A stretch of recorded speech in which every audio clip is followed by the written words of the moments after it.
Meus queridos amados em Cristo Jesus, que Deus abençoe a vida de todos vocês poderosamente. Eu sou Alexandre Santos e juntos aqui estamos para comentar mais uma lição da nossa Escola Bíblica Dominical.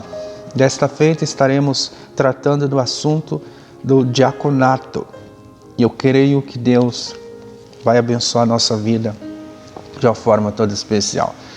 Queria agradecer aos 45 inscritos deste canal, que Deus abençoe a vida de todos vocês. Estou muito feliz com você de ter se inscrito neste canal, Graça Diária.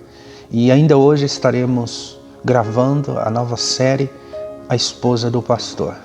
Vamos falar a respeito daquela pessoa que às vezes não aparece muito, mas é de suma importância para o ministério.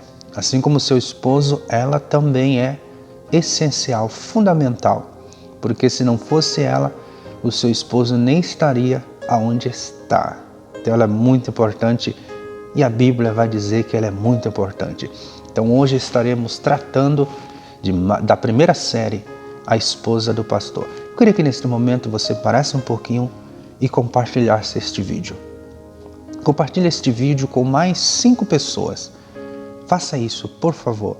Eu conto com você. Tá certo? Que Deus abençoe a sua vida por assim fazer. Pois bem, o nosso texto áureo está em 1 de Timóteo, capítulo 3, versículo 13, que diz-nos assim: porque os que servirem bem como diáconos adquirirão para si uma boa posição e muita confiança na fé que há em Cristo Jesus. A verdade prática diz-nos assim: embora o diaconato seja um ministério específico, a diaconia é uma missão de todo crente. Isso significa que eu e você somos diáconos de Deus. Somos diáconos da casa de Deus, como diz o grego. Então eu e você temos uma missão muito importante para desenvolver, que é representar a Cristo através das nossas boas obras. Que disse Jesus? Para que os homens vejam as vossas boas obras e glorifiquem o vosso Pai que estás no céu. Então nós somos chamados para ministrar boas obras aos homens.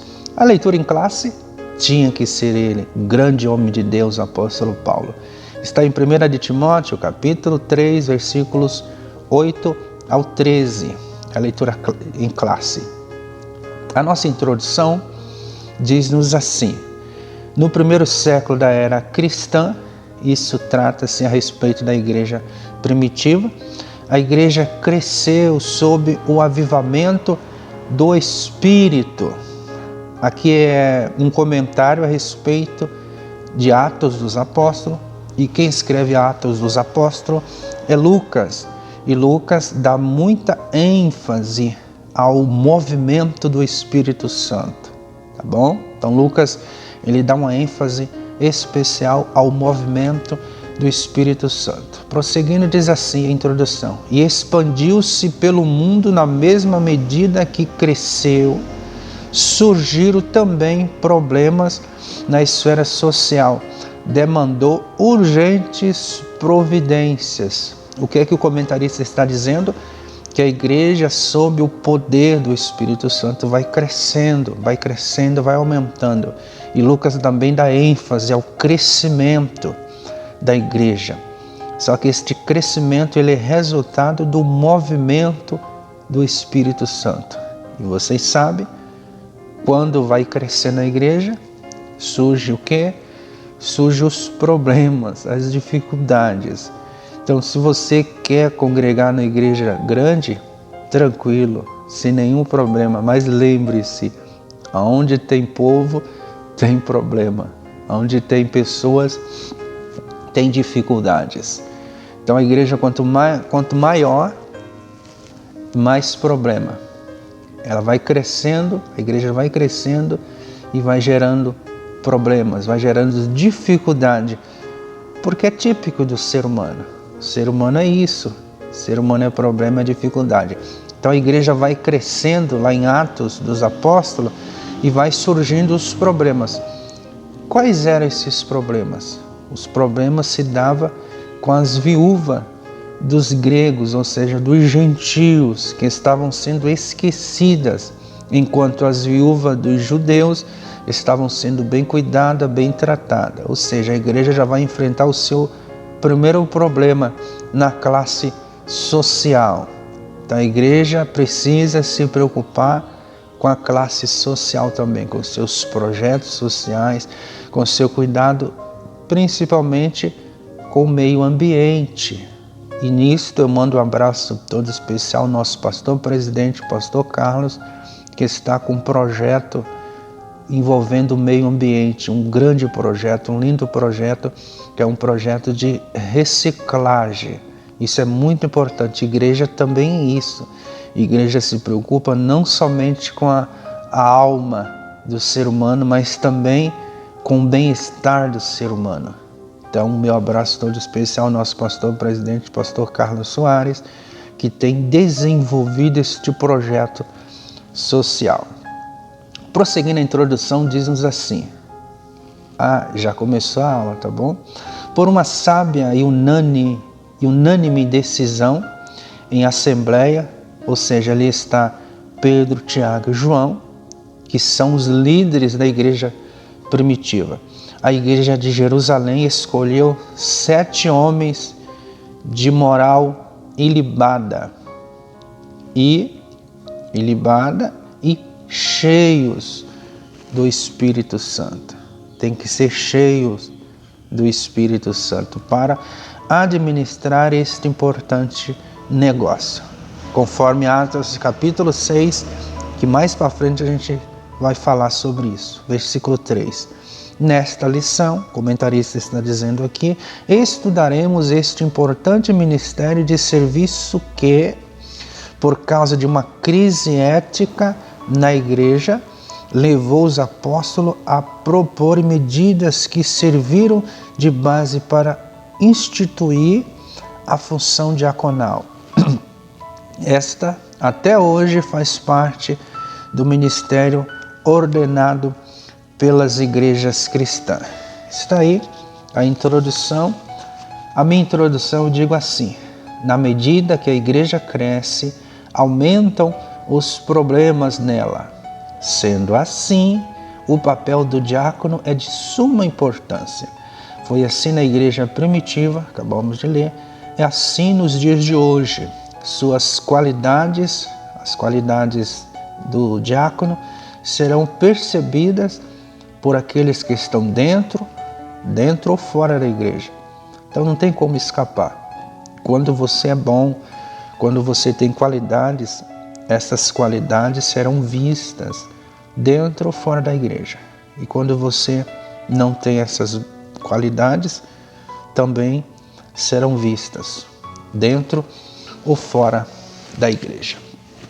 É interessante notar que a lição vai tratar de 3 tópicos, tá? O primeiro tópico vai falar sobre a diaconia de Jesus, é a partir de Cristo, tudo que é bom, tudo que é amável, tudo que é de boa fama, tudo que é de honra, tudo que é de glória, começa em Cristo. Ele é o líder, ele é o general, ele sempre estará à frente, é a partir dele que tudo deve ser seguido. Então, o primeiro tópico diz sobre a diaconia de Jesus Cristo. O segundo tópico fala sobre a instituição dos diáconos. E o terceiro tópico fala sobre o perfil e função do diácono. Então, vamos para o primeiro tópico, falando sobre a diaconia de Jesus Cristo. E o primeiro subtópico fala-nos assim: significado do termo. O termo grego diaconia significa ministério ou serviço. A vida inteira de Jesus aqui na terra demonstrou o verdadeiro sentido da diaconia em todos os seus aspectos. Ele foi completo. Jesus foi o Senhor, enquanto exerceu seu ministério terreno, ele demonstrou em todos os aspectos. O comentarista prossegue dizendo assim: na realidade, seu ministério terreno evidenciou quanto ele foi apóstolo da nossa confissão. Está lá em Hebreus 3:1. Ele foi profeta, Lucas 24:19. Ele foi o excelente evangelista, Lucas 4:18-19. Ele também foi pastor por excelência, João capítulo 10, versículo 11. Mas principalmente diácono por excelência, Mateus capítulo 20, versículo 28. O apóstolo Paulo disse que Jesus, abre aspas, sendo em forma de Deus, não teve por usurpação ser igual a Deus, mas aniquilou-se a si mesmo, tomando a forma de servo, fazendo-se semelhante aos homens. Segundo a Bíblia de Estudo, palavra-chave, a expressão tomando a forma de servo denota o sentido de uma condição humilde. Humilde. Precisamos de humildade. Precisamos de humildade. Comentando este subtópico, eu digo assim: o termo grego significa ministério ou serviço. Eu comento assim: o Senhor é a imagem do Deus invisível, conforme Colossenses capítulo 1, versículo 15. Por consequente, revela e representa plenamente a Deus e se coloca concretamente como exemplo ético máximo e perfeito, conforme 1 Coríntios capítulo 11, versículo 1. Então, o Senhor Jesus, ele é o exemplo ético máximo e perfeito. Quer ter vitória na sua vida? Seja imitador de Cristo. Quer ter êxodo em tudo que você faça? Comece a observar como Jesus fazia e tente fazer igual. Você vai ter vitórias concretas na sua vida.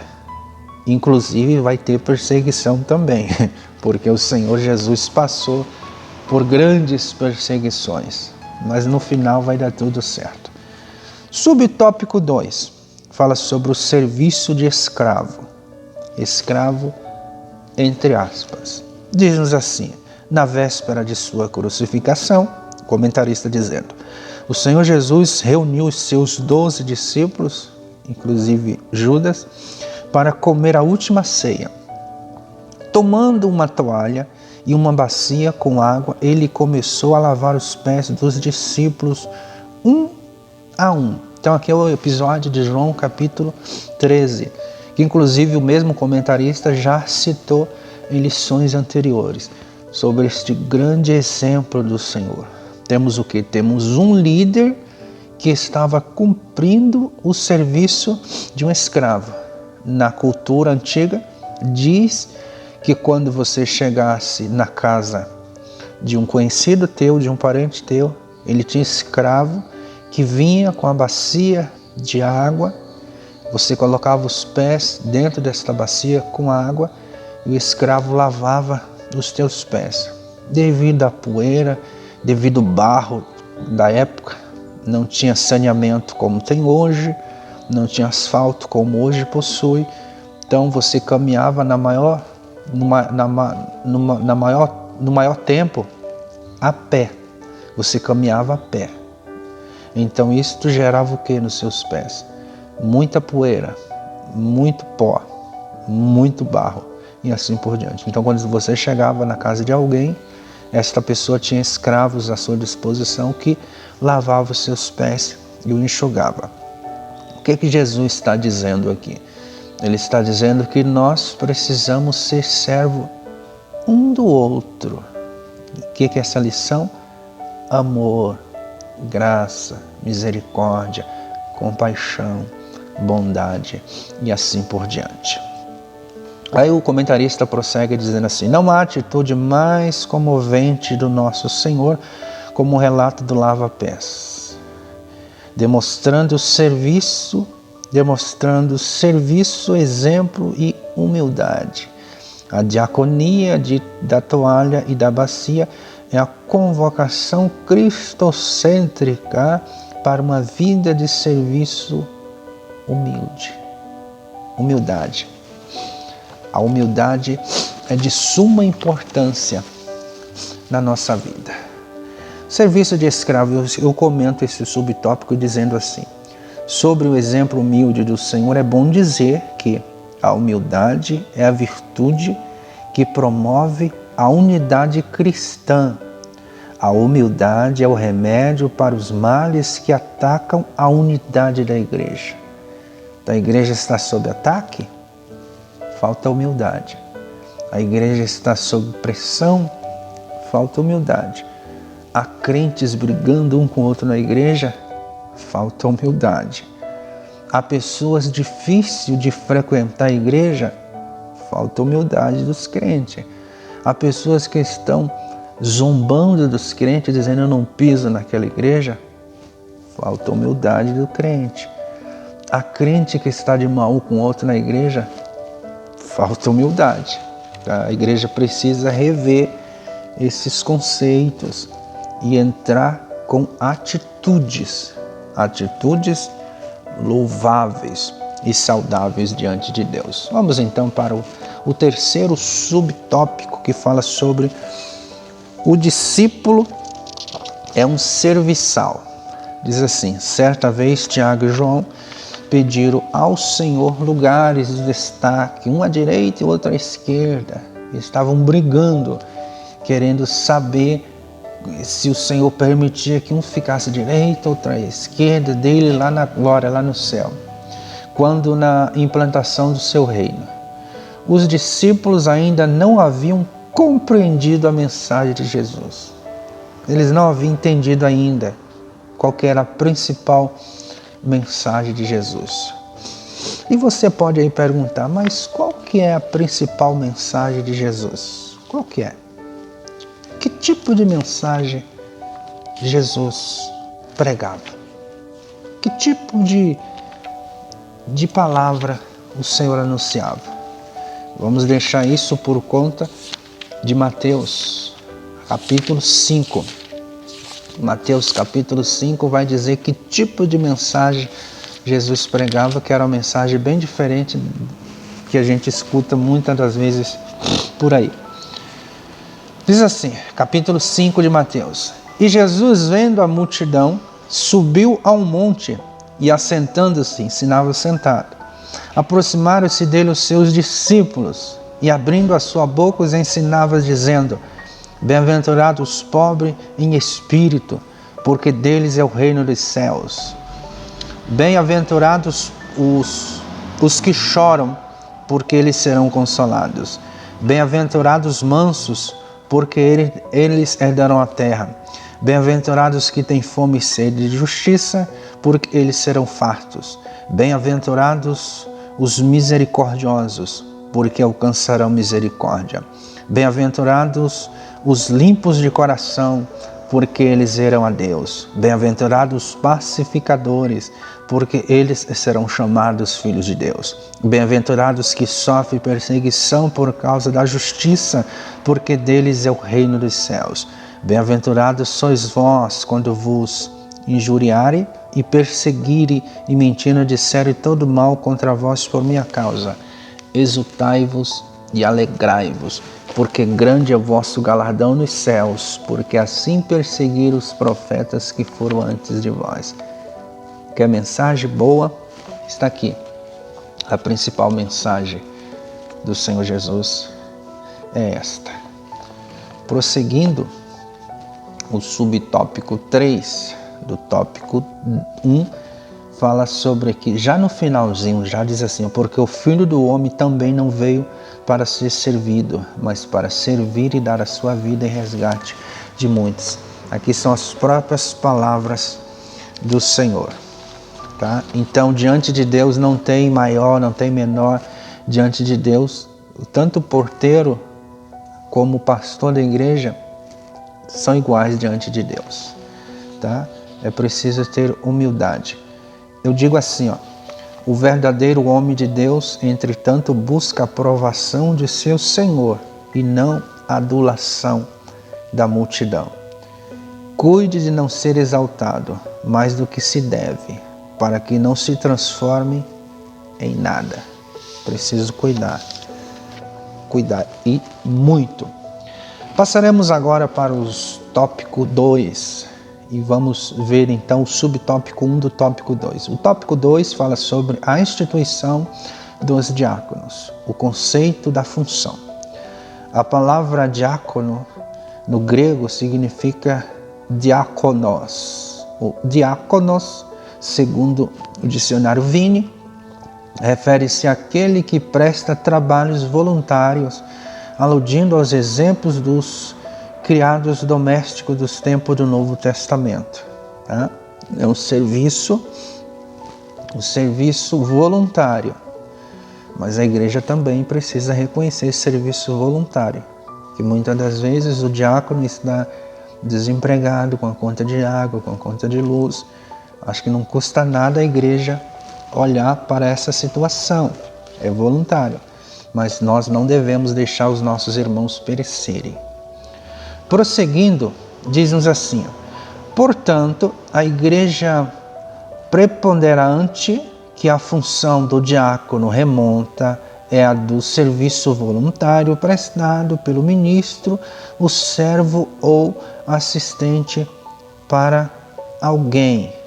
Então, o conceito da função significa serviço prestado a alguém, tá? Ou assistente para alguém. Então, isto que significa o conceito da função. O conceito da função significa isto, tá? Eu comento dizendo assim, uma pequena ilustração. O diácono não pode se achar o chefe de um grupo, ou dono da igreja, ou mesmo capitão do navio, mas o escravo que obedece às ordens do capitão, remando no porão mais inferior dos grandes navios romanos. Então, na antiguidade, tinha os grandes navios romanos e lá no porão tinha os que eram responsáveis por remar aqueles navios, que muitas das vezes não se sabe nem o nome daquelas pessoas. Inclusive, a música, a canção Maravilhosa Graça, que você já ouviu falar, esta canção ela é originalmente de um daqueles remadores, que não se sabe o nome. Então, esta canção, a letra dela, originalmente, ela é de um autor desconhecido, porque esta canção é de um dos remadores, que não se sabe o nome. Voltemos para a nossa lição. O subtópico 2 fala sobre a origem do diaconato. A bênção, problema e reivindicação são palavras-chave para o evento do ministério formal dos diáconos em um Novo Testamento. A bênção foi o extraordinário crescimento da igreja, como já dissemos no início, da igreja local em Jerusalém. A questão ética causada pela situação social de muitos que aceitavam a fé, especialmente envolvendo viúvas judias de fala hebraica e as de fala grega, era o problema. A reivindicação pode ser vista na manifestação verbal destas viúvas que, sentindo-se injustiçadas pelos que elas interpretaram ser uma forma de discriminação dos líderes da igreja de Jerusalém, cobraram sua assistência. Então, as viúvas gregas, as viúvas dos gentios estavam sendo esquecidas, então elas cobram aos líderes da igreja providência. Foi neste cenário que a igreja então escolheu essas pessoas, 7 homens de boa reputação, cheios do Espírito, para cuidar deste importante negócio.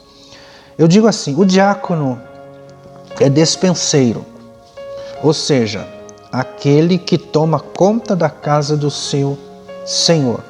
O exemplo de José é isto. José lá no Egito.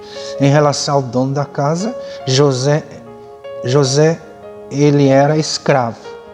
Em relação aos outros serviçais, ele era o superintendente.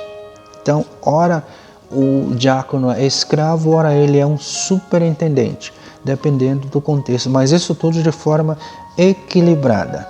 Bom? O subtópico 3 fala sobre a escolha dos diáconos. A escolha dos diáconos. Para resolver o impasse, orando e impondo-lhes as mãos, os apóstolos separaram 7 irmãos de boa reputação, cheios do Espírito Santo e de sabedoria para administrar uma questão étnica e social. Perceba que o mesmo valor que a Bíblia vai dar às qualificações do bom pastor, a Bíblia vai dizer também sobre os diáconos.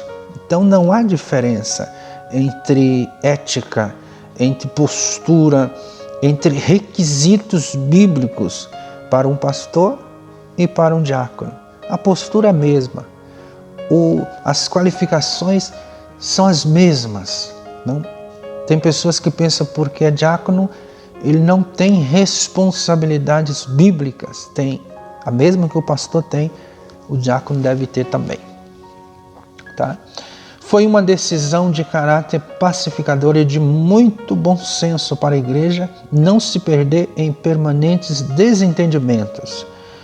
O objetivo era estimulá-la e a resolver a questão, reconhecendo o caminho equivocado antes aderido pelos líderes que, naquele momento.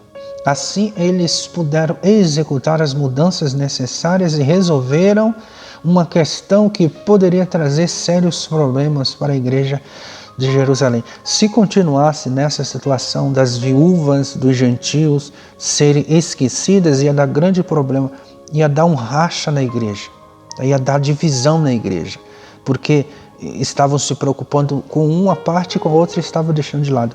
E a igreja não pode ser dividida.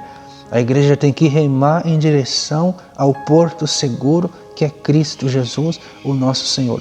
Quando um puxa para lá e outro puxa para cá, há desequilíbrio. E quando há desequilíbrio, as coisas são levadas de mal a pior. Tá certo? Então a igreja precisa ter este equilíbrio. Sobre o subtópico 3, eu digo assim: o verdadeiro homem de Deus, entretanto, busca a aprovação do seu Senhor. Busca sempre a aprovação do seu Senhor. Ele sempre vai buscar a aprovação do seu Senhor, fazendo o que é justo, fazendo o que é bom e fazendo o que é amável diante de Deus. Esse foi o subtópico 2 que nós acabamos de ler, acabamos de comentar. E vamos aqui prosseguindo agora para o tópico 3. Para o tópico 3 que fala sobre o perfil do diácono. O perfil e função do diácono. Qual que é o perfil e qual que é a função do diácono? A gente vai saber isto a partir de agora. O subtópico 1 do tópico 3 fala sobre qualificações do diácono. Quais são as qualificações do diácono? Vamos ver. As qualificações dos diáconos descritas no livro de Atos e na primeira carta a Timóteo revelam que em nada elas diferem da atribuição ética exigida aos bispos. Acabei de falar isso para você. Tá? Que as mesmas qualificações dos presbíteros são as mesmas qualificações dos diáconos. Porque a obra de Deus é séria. A obra de Deus tem que ser levada com sinceridade. A primeira qualificação que o comentarista vai dizer aqui fala sobre caráter moral. A segunda vai falar sobre caráter espiritual. A terceira vai falar sobre caráter familiar. Então o diácono está envolvido no bom caráter moral, no excelente caráter espiritual e no brilhante caráter familiar. Então ele tem que ter moral, ele tem que ter espiritualidade e ele tem que ser família. Então ele é diferente das trevas, ele é diferente do ímpio que não conhece a Deus. Sobre o caráter moral, vai estar lá em 1 de Timóteo 3:8. O comentarista diz assim: os diáconos devem ser pessoas honradas, dignas, corretas e íntegras. Não pode haver língua dobre neles. Isto é, a sua palavra deve ser sim, sim e não, não. A ganância por dinheiro tem de passar longe de sua vida. Tá? Então ele precisa trabalhar na igreja sem ser influenciado pela sua natureza pecaminosa. Tá? Pois sua função é exatamente a de executar trabalhos administrativos na igreja local, como auxiliar nas tarefas do culto e acompanhar as viúvas e os pobres da igreja do Senhor. Então ele tem que ter uma mente firme, ele tem que ter centralidade em Cristo, ele não pode ser avarento. Sobre o caráter espiritual, o comentarista vai citar em 1 de Timóteo 3, 9 e 10, e ele vai dizer assim: ter a plena convicção do que é crer no Evangelho. O diácono guarda a revelação de Deus que está em Cristo Jesus, o nosso Senhor. Pois isto, a liderança e a igreja local deve avaliar o candidato ao diaconato, levando em conta o seu caráter moral e espiritual. Então, se você é um pastor, quando você vai chamar alguém para o diaconato, você precisa avaliar essas qualificações deste candidato. Senão vai te dar problema lá na frente. Você vai ter grandes problemas com esta pessoa que você levou ao diaconato, mas ela estava despreparada. Sobre o caráter familiar. O candidato deve ser marido de uma mulher, porque na época que Paulo escreve isso aqui, tinha homens ali que tinham várias mulheres. E isso estava trazendo prejuízos cristãos, espirituais e morais na obra de Deus. Então você não pode levar um candidato ao diaconato que possua amantes, possua namoradas, possua uma vida errada, uma vida desgramada, simplesmente porque às vezes ele tem muito dinheiro e às vezes cuida bem de você. Tá? Então o candidato deve ser marido de uma mulher, fiel à sua esposa e o bom pai. Ele não pode ser espancador, ele não pode ser... A língua dele não pode ser uma língua que venha amaldiçoar as pessoas e assim por diante. A exemplo dos bispos, os diáconos devem ser zelosos com seu lar, amar sua esposa com amor sacrificial, devem respeitar os seus filhos.